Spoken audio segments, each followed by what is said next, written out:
Welcome, Mohand. It is so great to have you today for two reasons. One is on this forum, we always end up discussing information technology. So it's always a welcome change when somebody discusses some other products and comes from some other vertical. And then also, it's fantastic to see. It makes me very happy to have a young entrepreneur making his or her mark that quickly.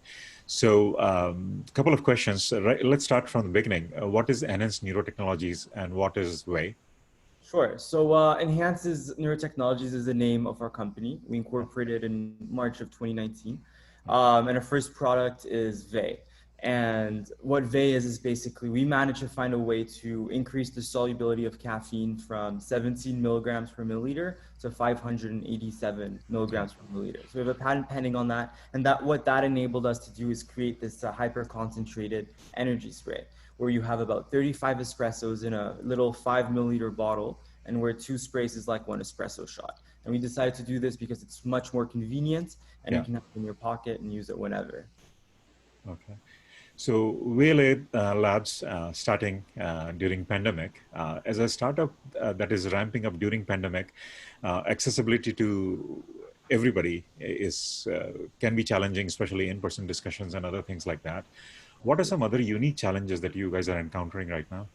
Yeah, so initially our thought with Vae was, we'd be going to retail stores, trying to get those, purchase orders, right? And from those purchase orders, we would then go to manufacturers, already have an idea of how many people wanted to order, how many, companies wanted to order, and then also have, an online space. So it'd be almost a complementary style. But with COVID, we've been forced to completely reconfigure so that it's purely online, at least at the start, at least until COVID ends and it's possible to talk to those big retailers again.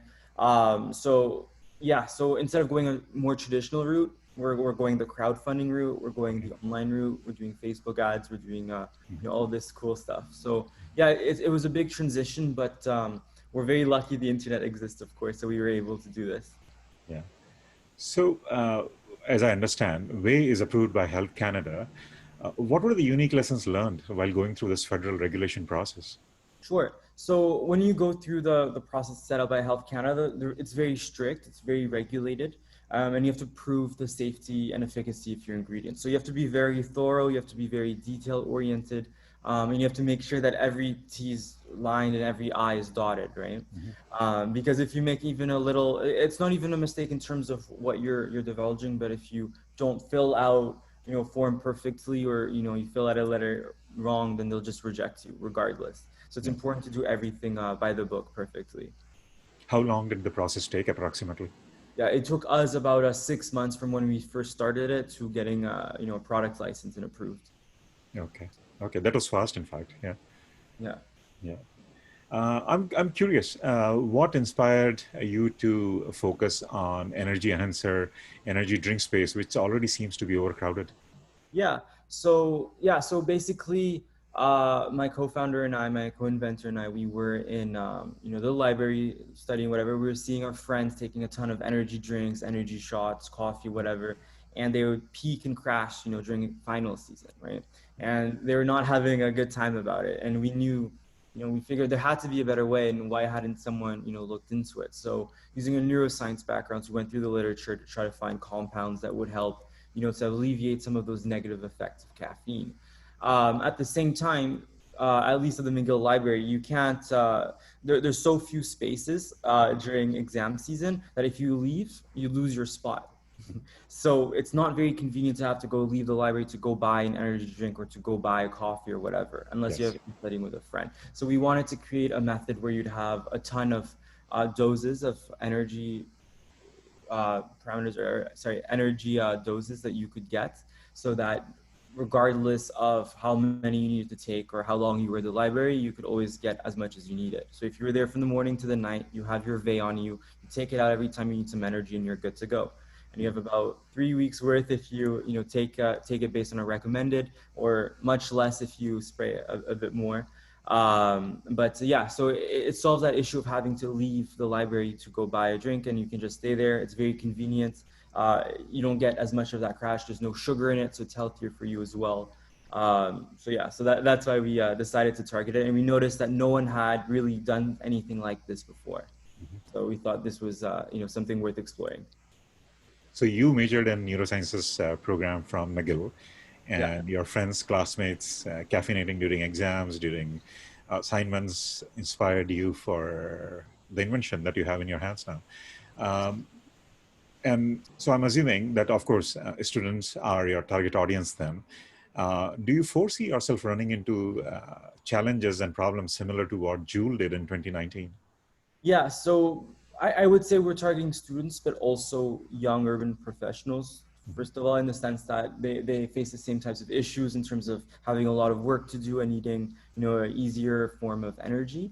Hmm. And then in terms of vapes, so I even though some might say that our bottles resemble a vape, we're an entirely different product taken a completely different way for a different purpose.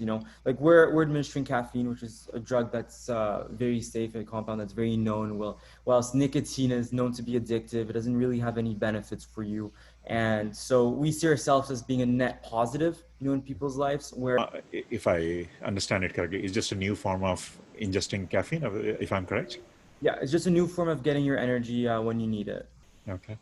So, if you were starting this journey all over again, going through your experiences, what will you tell yourself? Sure. Well, I guess the number one thing I would tell myself is to not be afraid to try out new things, especially in terms of graphics and graphic design and using Blender and such. Okay. Because at first we thought we'd be having to hire out, people to do, like, for instance, Blender, right? Especially when you're using software, if you're good with computers, you can learn these sort of skills, especially if you have, the time you do it on your off time. So you're able to create these beautiful models, these beautiful renders, and we're able to do that completely in-house. And the best part of doing that as well, rather than hiring it out, is you can go through as many iterations as you want before you're happy, right? When you're working with a professional, they could make a version, and then maybe a few weeks later, even though you approved it, you want some changes to be made, so you have to pay them again. Whereas if you did it yourself, you want changes to be made, you already know how it works, you can just go in, edit it quickly, and boom, it's really quick. So I think the number one thing I would say is to believe in myself more, and even in stuff I hadn't tried yet, in that sense. So, what's the next step? What comes next your way?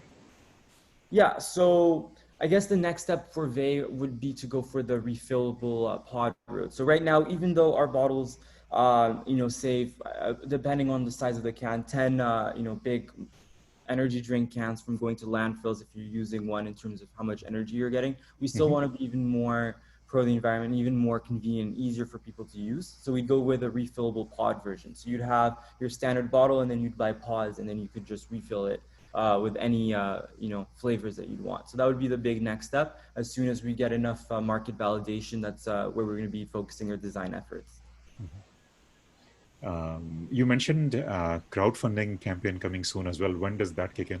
Sure. So we're looking at launching it either early to mid September, I'd say. Mhm. Yeah. So maybe August 31st, but likely September. Okay. What would you like to say to new entrepreneurs, young entrepreneurs, fresh graduates who are dreaming of starting their own venture?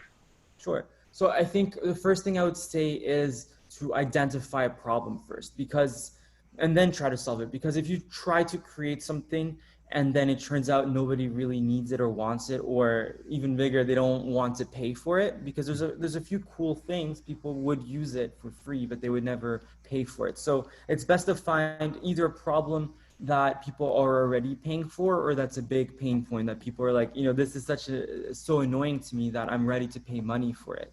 If you solve a problem people didn't even know they had, they might not be as willing to part with their money.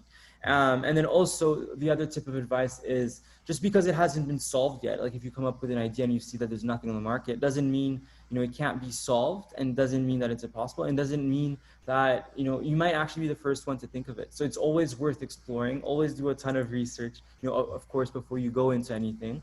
But also you have to be almost skeptic, but also you have to be optimistic, if that makes Yes. sense. Yeah. This is great. Thank you so much, Mohan, for your time. My best wishes on your upcoming crowdfunding campaign, and wishing you and your co founder all the luck and success